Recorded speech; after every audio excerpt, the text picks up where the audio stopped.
everybody. I'm going to be making Charoset for Passover.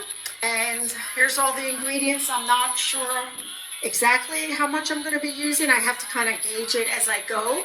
So I'm going to give a recipe at the end once I see how much I use. But here's the ingredients. Apples, whatever kind you want.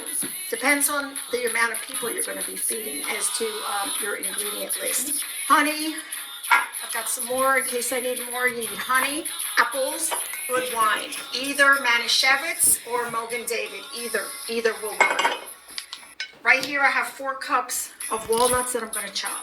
So I am going to show you how I make this wonderful Charoset. And this is what goes into your matzah sandwiches on Passover. It's supposed to be the mortar. The Charoset is the mortar, like the mortar from the bricks that were used back in ancient Egypt, Memphis, Tennessee. So let's get started. I'm not going to show you all of the coring of all the apples. So this is how I do it. I'm just going to show you a little bit here. Core up the apple, get rid of the core, and I leave the skin on. If you want to take the skin off, I'm just going to put this to the side, you can. Let me get my knife.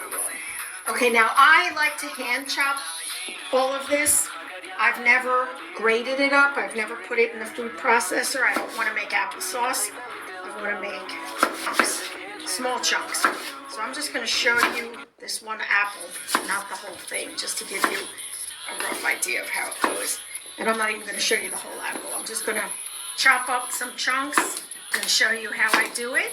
And then I'll go to the next stage, which is chopping up the walnuts. And once everything is ready and prepped, then we put it together. Put it together in here and see what happens. I like to let it seep and soak in the delicious honey and wine. So I suggest making it at least a day ahead, if not 2. You can probably do it, I don't know, you can even do it 3 days ahead of time. It's better when it soaks. I've made it the day of Passover when it's being served, and I just like to have it longer. Okay, so you don't need to watch me chop the whole thing up. I'm back. Okay, so just to show you, 1 apple, and I call these medium-sized apples. They're not huge, they're not tiny. I call them medium-sized apples. One of these sized apples gives you about almost 1.5 cups when it's all chopped up. Right under 1.5 cups. Just wanted to show you that. I'm going to continue doing the apples, and then I will be back. 1.5 cup approximately apples. So the reason I'm showing you this is for your portion size, depending on the number of people. Like, say it's just you, say it's 1 or 2 people, I probably would just use, I love this, but I probably would just use 1 apple. But you can eat this for like a day or 2 after. It's so delicious. Apples are all done. This bowl right here, this is 7 medium-sized apples. So I'm going to have to transfer it into a big bowl because there's no room to mix anything else in. But the reason I make so much is a couple of things. Depends on the number of people you're having. So there's going to be 10 of us for our Passover Seder. And I have learned over the years, Charoset, for people that have never eaten it before, they absolutely love it. They love it. So I make a lot because they will eat it up a lot, and then I like to have some left over afterwards to nosh. Nosh is eat, snack afterwards. So anyway, now it's time for the nuts, and I'm just going to show you a little bit of how I chop it. Again, I do everything by hand.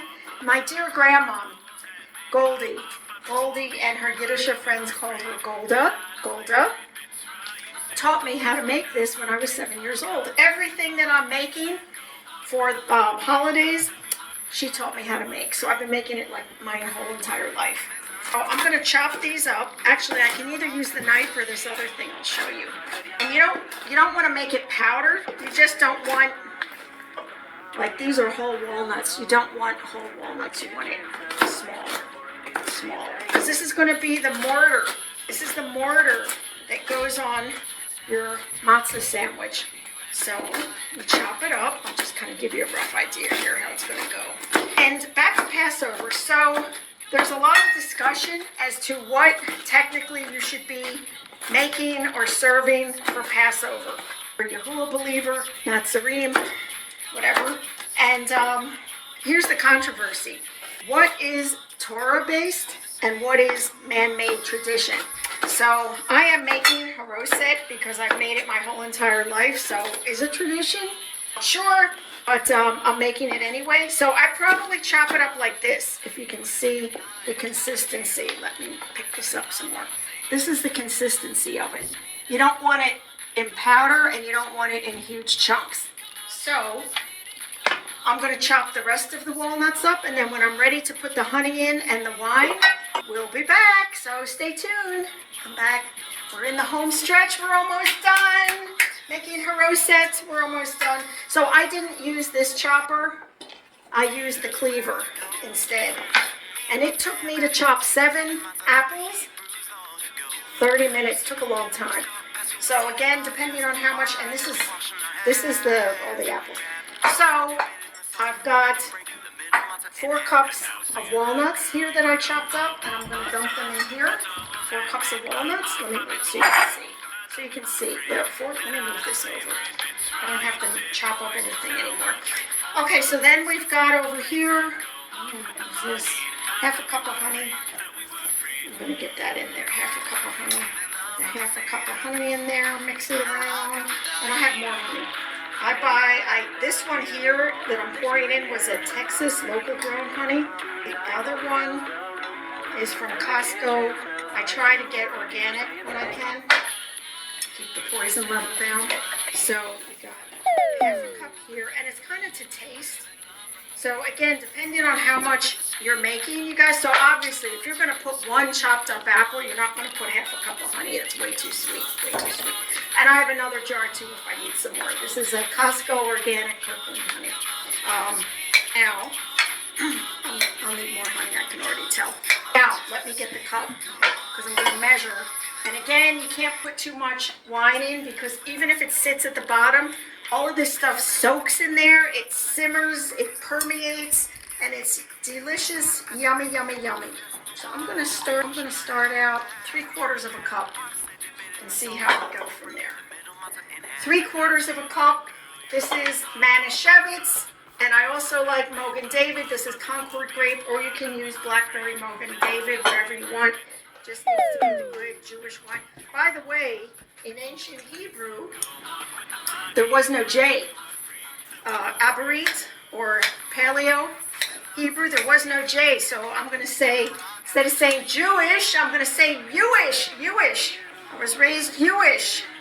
And I have many Jewish friends back home that are going to do all of the stuff that we've done for Passover over my whole life and childhood that I grew up with. We're having 10 for Passover. And there's been all kinds of dates. Again, some people do it on April 1st, which is the official New Year, April 1st. Some are doing it on Saturday, April 12th. We're doing it on Friday, April 11th, because that's what works for us, getting everybody together. And I'll tell you what, I wouldn't beat yourself up over getting the dates absolutely correct. It's all a matter of putting forth the effort and trying, right? And we're giving Yahuwah esteem. We're giving our Hamashiach, Messiah, esteem by even observing Passover. And we're going to be talking about Exodus and what Passover means. And we're doing a full Seder. So we got lots and lots of wine. You have to drink 4 cups and then some. So this definitely needs more honey, and it also needs more wine because there's you can see there's nothing with 7 apples, it's all going to get soaked up. There's nothing soaking in the bottom.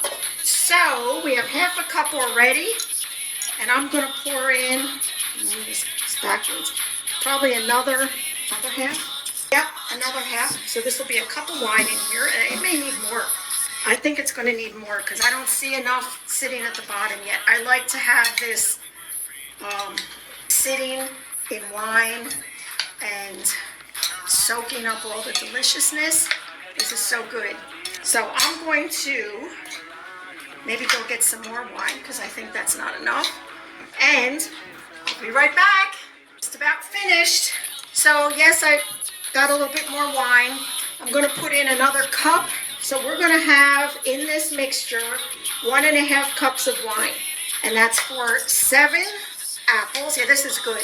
7 apples. There's a little bit in the bottom, not too much. 7 apples, 4 cups of walnuts. And again, depending on the number of people you're having, you just would cut it in half, in thirds, in quarters, whatever. And again, it's by taste. So if you're making it for 1 or 2 people with 1 apple, for example, you would just do for taste, like you could put in maybe 2 tablespoons of honey and then taste it and make sure it's not too sickening sweet for you.